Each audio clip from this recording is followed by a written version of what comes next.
You're listening to Radio Koraput. Today, once again, after a long time, we have with us the eminent journalist, writer, and who loves culture and heritage of this soil and from Orissa. He is none other than Sri Anil Dhir. We had a detailed discussion a few months back when he was there at Delhi. And today, fortunately, we have him here very much at Koraput, and we have the opportunity of talking to him. And we have selected the topic of because he is an eminent journalist and most largely writing and documenting culture, heritage, and the soft angles of the society where the society is building up. So we wanted to talk to him in this regard, that what the journalist should do to preserve these things and promote these things, and how he can build himself by covering and writing and exposing himself to the cultural heritage and traditions of his soil. So we welcome Anil Dhir Bhai to this discussion in Radio Koraput. Radio Koraput is fortunate enough to have him here. On behalf of all the listeners of Radio Koraput, we welcome him. Sir, welcome to you to Radio Koraput. Thank you. We would like to know about the role of journalists. The role of journalists, in today's context, when you really talk about the role of a journalist, you have to look at it in the historical perspective. More so in a country like India. All of us know how important a role was played by journalists in the freedom movement. All of us know it, And how Indian journalism, with the largest number of English papers in the world, the largest number of vernacular English papers in the world. Today we think that, with e-papers and all, they spelled the doom of print media, which was thing, and the advent of TV and all. But in India, it is still booming. New newspapers are being launched, and they have been run successfully also. A very, very strong catalyst journalists played, Many of them later became frontline leaders. They joined parliament. They landed human service, for it was a very noble profession, an honorable profession. For years to come, journalists were looked upon both by the lay public and the people in power, And as a medium, the voice of the people and what the government wanted to convey to the people, they played a very important medium. It happened for nearly, we are in the 75th year of independence today. The strength of Indian journalism all along, except for the few years, has been of something of a very strong, which had a free independence press which was working, except for a few hiccups which happened in the emergency. Otherwise, Indian journalism and Indian journalists who worked in India and who went abroad also really cast the mark. Looking at what is the role of journalists today, I will really say, like we always think a doctor, it's a job, it's a profession, but a noble profession, which not only is something to earn money, but it's also something, which is very vital in society. So was journalism, and I will say so is journalism even today. We have every sort of media now, the print, the visual, the internet, all sort of media is there. So there is, sometimes you say there is a bombardment, there's an overdose, and a lot of information revolution is happening. Everything is the tip of a finger, and fingertips, But in the end of the day, are the journalists of today or the present journalists justifying their role, in as much as are they doing the job which a journalist should do?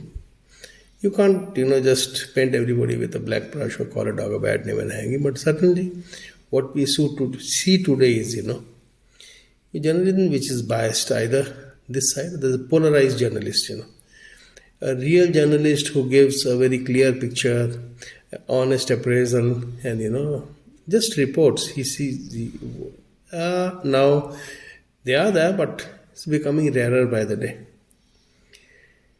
I will not go into, nowadays we have so many things, obviously, the state-sponsored journalists, the journalists who again, but I will still say, leaving apart that, the role which journalists should play in doing the bounden duty. Like I said before, a journalist only not a journalist is a sort of a mirror. He is one who will reflect. More so, journalists from remote areas, from smaller towns, from the villages, from vulnerable places, far off cut off places except the metros, because metros is just handouts. A journalist doesn't have to do much. But real reportage in as much, not what the people want to hear or want to read, what the people should hear and the people should read, that is what to a certain extent is lacking. You can name it, some people call it soft journalism. Nowadays we see journalists as somebody who reflects on world events, major world events which matter, and the political class. Sports is a very big journalism, crime, cinema. These are the things which really, if you open a page, but human interest stories. Many aspects which are not known through other mediums, which should be known. In a country like India with such diversity, everywhere, language, culture, heritage, history, there are many sections which are ignored, not deliberately, which are not in the mainstream, which are in the sidelines, who don't have a voice, whose expression or whose wishes or whose desires or whose travails, whose difficulties are not portrayed. For many reasons. One is they are marginalized, they are poor, they are weaker. In today's context, not only in the country, all over the world, we talk of classes of people in a country like India. We say they are castes, they are religions, they are minorities, they are majorities. But if you look at it, there are only two classes of people in today's world, which are the rich and the poor, the powerful and the weak. I think the role of a modern journalist should be for the poor and the weak. Obviously, the rich are strong. They have a voice of their own, but it's the poor, the voiceless, the weak, the marginalized who really don't get to express themselves. We say, yes, we hold elections. It's a very strong democracy. Once in 5 years, elections come as a festival. It's a big ceremony which lasts for 2-3 months. But then we see many of the things go back to where they were. This is the place where journalists can make a difference. I work on heritage. The country is crying out aloud, for what is happening to our culture, what is happening to our heritage, both tangible and intangible. All over, there is hardly any region.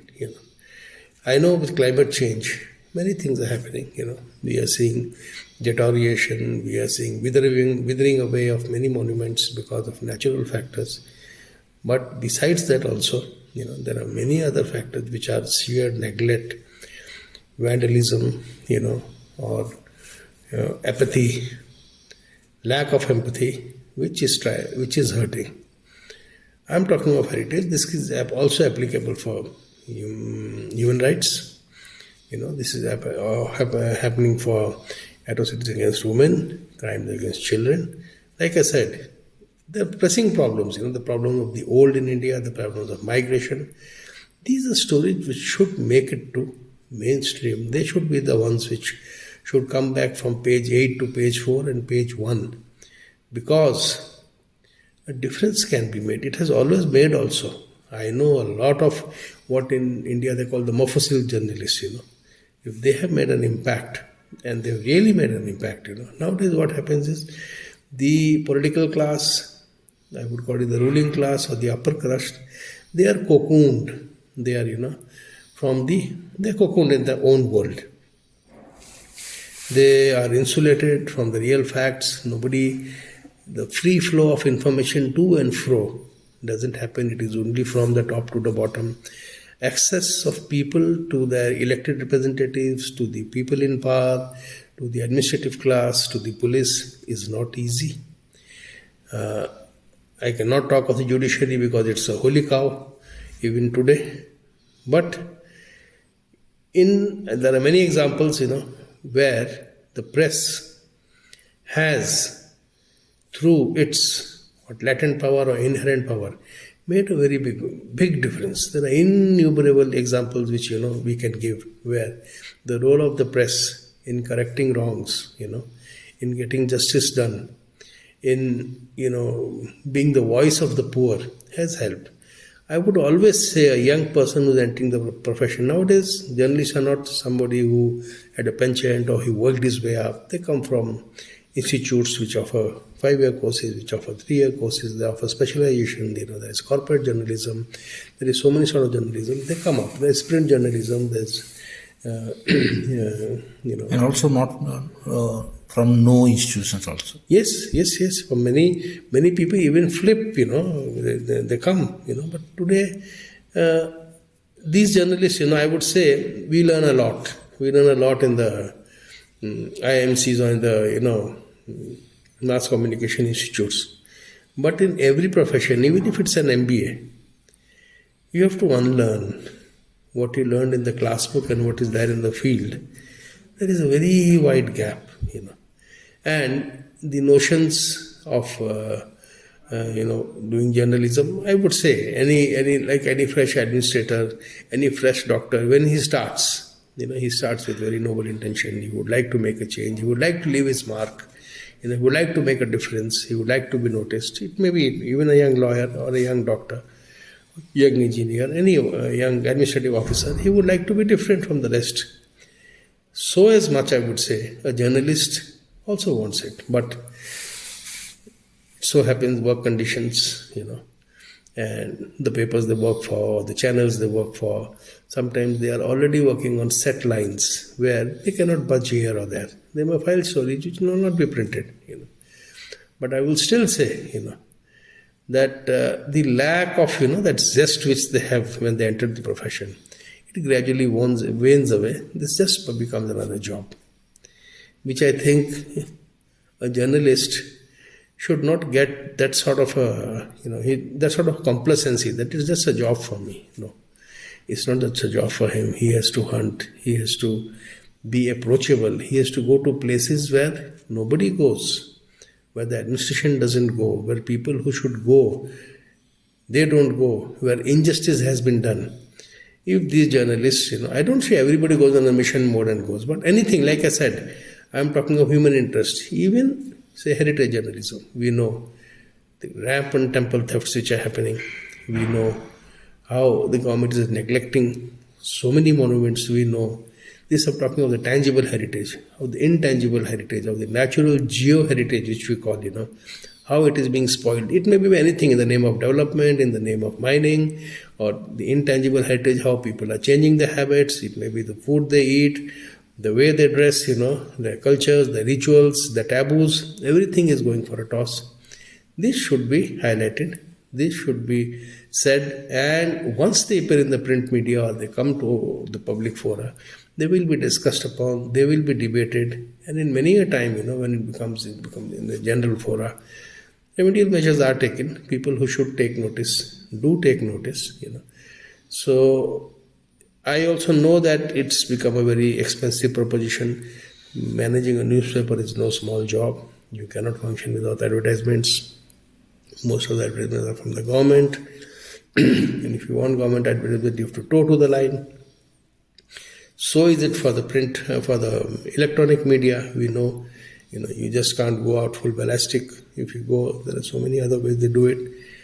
But young people and, who are entering the profession should always realize that this is not another job. This is not just another job or another profession where you earn money. It's something, where you have to really serve society. It's not that we just call it a fourth pillar of democracy. It's not just a statement. It is a fact. We have seen so many governments change, so many, big scams come to the highlight. So many things happen only because of the press. So I will say there is no hard journalism or soft journalism. Journalism should be unbiased. Journalism should be based on truth and truth only.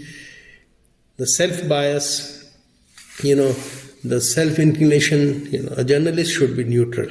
He should report. Let the people decide. He should give the as vivid or as true a picture as he can. He should not be the judge and the jury. We see on TV nowadays, we see other places how everything in the channel, in the debate, it's the judge and the jury and the executioner. Very recently we saw, where we had this argument about the rationalists and the believers in the solar eclipse, who eats food or not. What did these few journalists do? First they collected the ammunition or whatever, the combustible material. Then they set it on fire by stoking here and there both ways. And then they came and started reporting, So this is something which there was a waste of time. This in no way helps anybody. There are so many, you pick up a story of, there are hundreds and thousands of stories of people who are suffering, people who deserve, or, where the government is failing or where public service is needed, Most of the journalism that is happening today is copycat journalism. Really one doesn't have to slog it out. They don't have to go out. They don't have to go searching for stories which they should. So I will not call everybody that. There are still journalists who are doing a very human job. Journalism never ends. I will still say anybody who is entering the profession, don't take it up just like a job. You're taking up something, you're working for the country. I would say a journalist is as patriotic as a soldier who guards the border, is as patriotic as an honest policeman who ensures law and order, is as patriotic as a doctor who treats patients to the best of his ability, is as patriotic as an IAS officer or administrative officer who administers the laws of the land.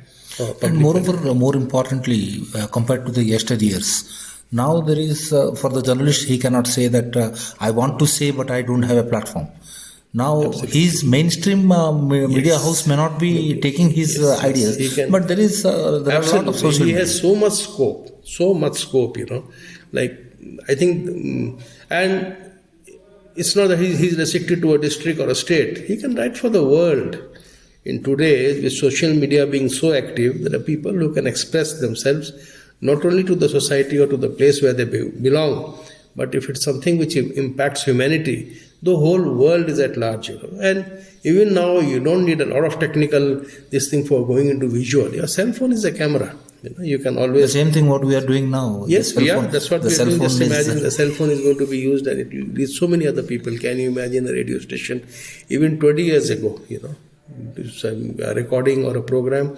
It was so. I'll still say, and there are pseudonyms, okay, people don't write under their own names also, and like I'm telling you, I have seen journalists, young people who go helter-skelter from a place like Bhubaneswar with their mics, running to the secretariat, running to the politicians and running to the airports, but they should run to places where nobody else goes. We are sitting here in Koraput.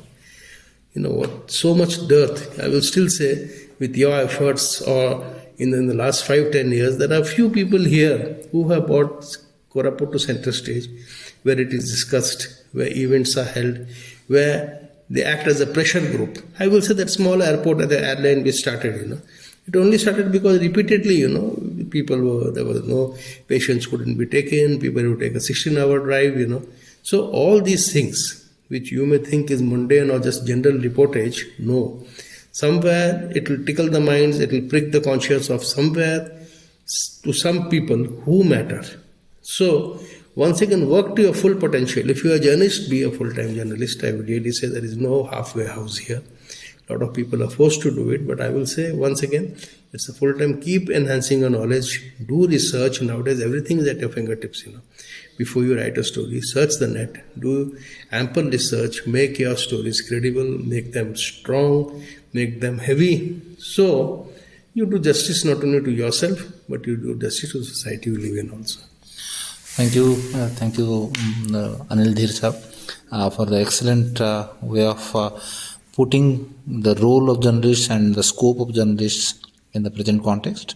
I hope that the budding journalists and also the seasoned journalists of this region will have ample scope of learning and also rethinking about their own activities and get the strength to do more as a patriot, as rightly is being said by Anil Dhir Sahab, that the journalist is no less than a patriot or less than a soldier. So the pen is there, camera is there, radio is there, and the mobile is there in your hand. So काहे को डरने का, चलो साथ में चलते हैं और दुनिया को दिखाते हैं कि क्या कोरापुट जर्नलिस्ट क्या कर सकते हैं. Thank you again, Anil Dhir Sahab, on behalf of all the listeners of Radio Koraput, and we are grateful to all the listeners of Radio Koraput also, who have given such a long time to listen qualitative talk by Anil Dhir Sahab. Thank you again. Namaskar. So क्या आपने इसका You are listening to Radio Koraput.